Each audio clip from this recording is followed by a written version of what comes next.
Story of My Life by Helen Keller. Chapter 2. I cannot recall what happened during the first months after my illness.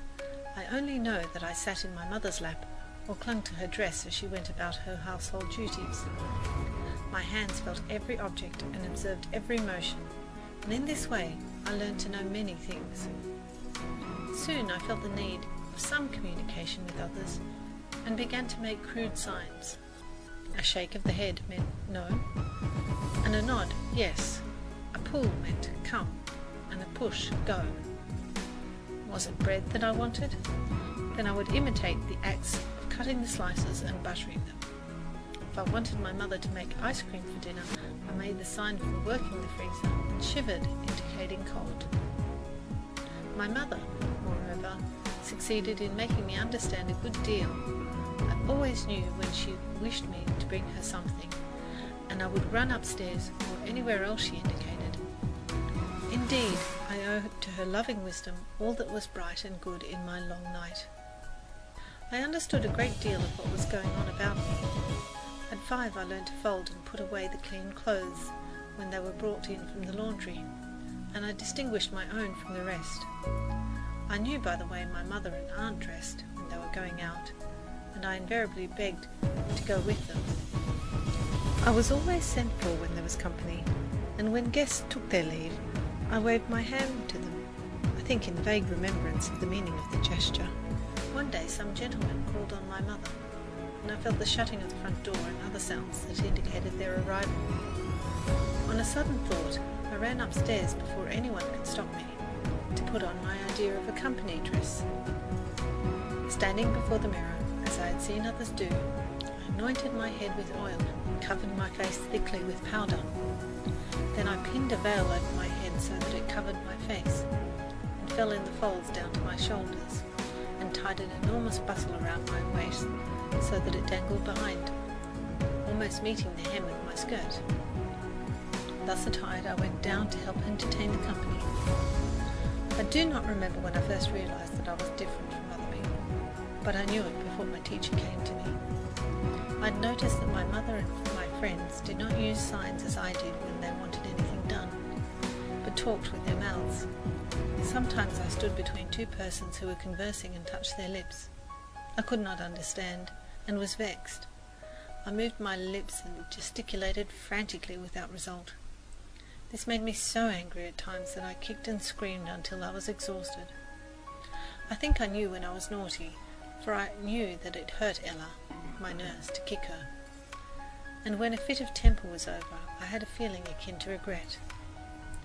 But I cannot remember any instance in which this feeling prevented me from repeating the naughtiness when I failed to get what I wanted. In those days, a little coloured girl, Martha Washington, the child of our cook, and Belle, an old setter and great hunter in her day, were my constant companions. Martha Washington understood my signs, and I seldom had any difficulty in making her do just as I wished. It pleased me to domineer over her, and she generally submitted to my tyranny rather than risk a hand-to-hand encounter. I was strong, active, indifferent to consequences. I knew my own mind well enough, and always had my own way, even if I had to fight tooth and nail for it.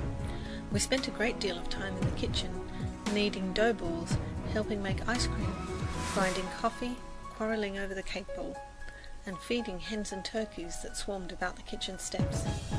Many of them were so tamed that they would eat from my hand and let me feel them. One big gobbler snatched a tomato from me one day and ran away with it.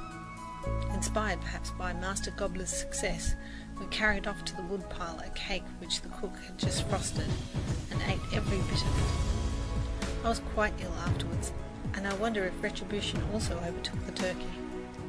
The guinea fowl likes to hide her nest in out-of-the-way places, and it was one of my greatest delights to hunt for the eggs in the long grass.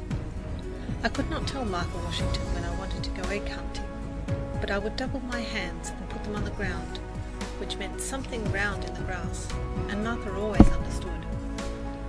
When we were fortunate enough to find a nest, I never allowed her to carry the eggs home, making her understand by emphatic signs that she might fall and break them.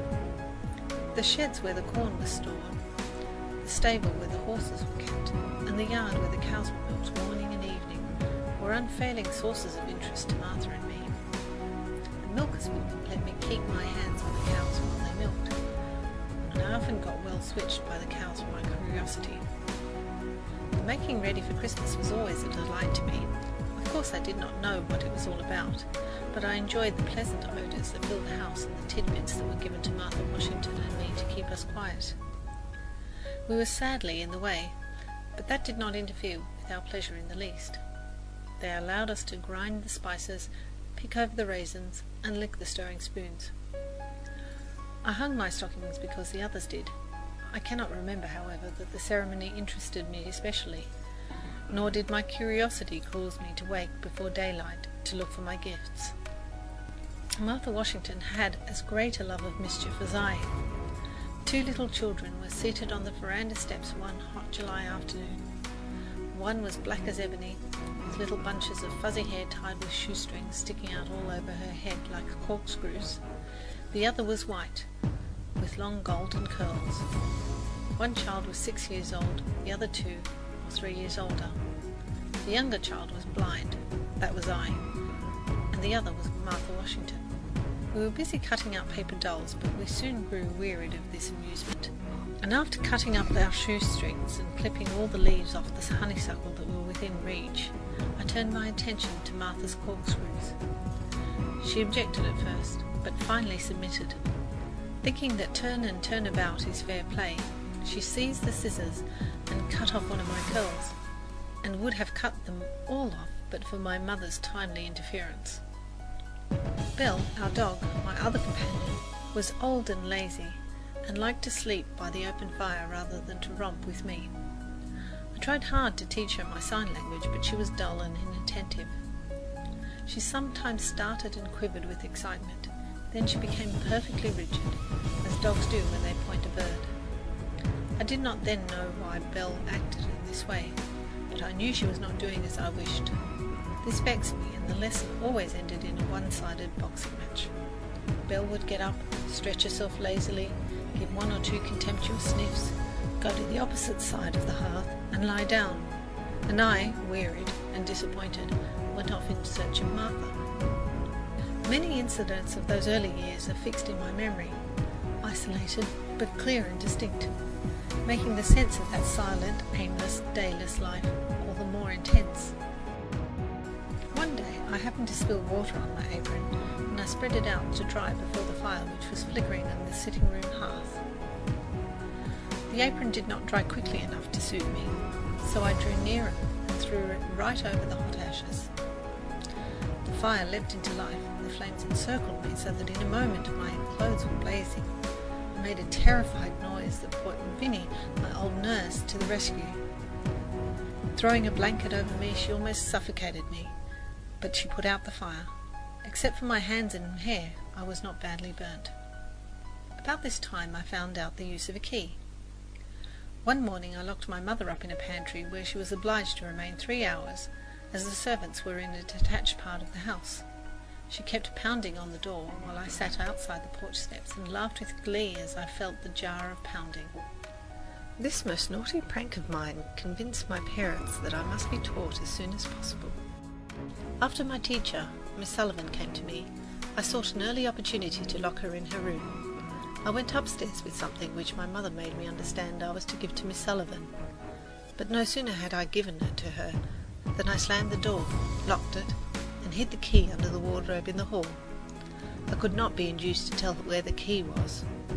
My father was obliged to get a ladder and take Miss Sullivan out through the window, much to my delight. Months after, I produced the key. When I was about 5 years old, we moved from the little vine-covered house to a large new one. The family consisted of my father and mother, 2 older half-brothers, and afterward a little sister, Mildred. My earliest distinct recollection of my father is making my way through great drifts of newspaper to his side and finding him alone, holding a sheet of paper before his face. I was greatly puzzled to know what he was doing. I imitated this action, even wearing his spectacles, thinking they might help solve the mystery. but I did not find out the secret for several years. Then I learned what those papers were, and that my father edited one of them. My father was most loving and indulgent, devoted to his home, seldom leaving us except in the hunting season. He was a great hunter, I have been told, and a celebrated shot. Next to his family, he loved his dogs and gun. His hospitality was great, almost to a fault, and he seldom came home without bringing a guest. His special pride was the big garden where, it was said, he raised the finest watermelons and strawberries in the country, and to me he brought the first ripe grapes and choicest berries. I remember his caressing touch as he led me from tree to tree, from vine to vine, and his eager delight in whatever pleased me. He was a famous storyteller. After I had acquired language, he used to spell clumsily into my hand his cleverest anecdotes, and nothing pleased him more than to have me repeat them at an opportune moment. I was in the north, enjoying the last beautiful days of summer in 1896, when I heard the news of my father's death. He had had a short illness. There had been a brief time of acute suffering, then all was over. This was my first great sorrow, my first personal experience with death. How shall I write of my mother? She is so near to me that it almost seems indelicate to speak of her. For a long time I regarded my little sister as an intruder. I knew that I had ceased to be my mother's only darling, and the thought filled me with jealousy.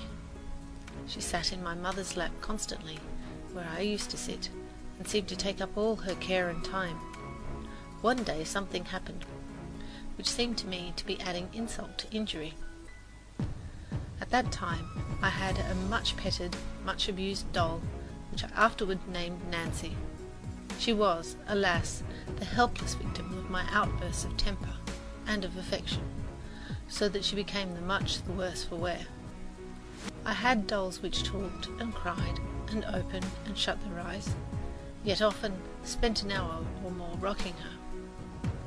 I guarded both doll and cradle with the most jealous care, but once I discovered my little sister sleeping peacefully in the cradle. This presumption on the part of one to whom as yet no tie of love bound me, I grew angry.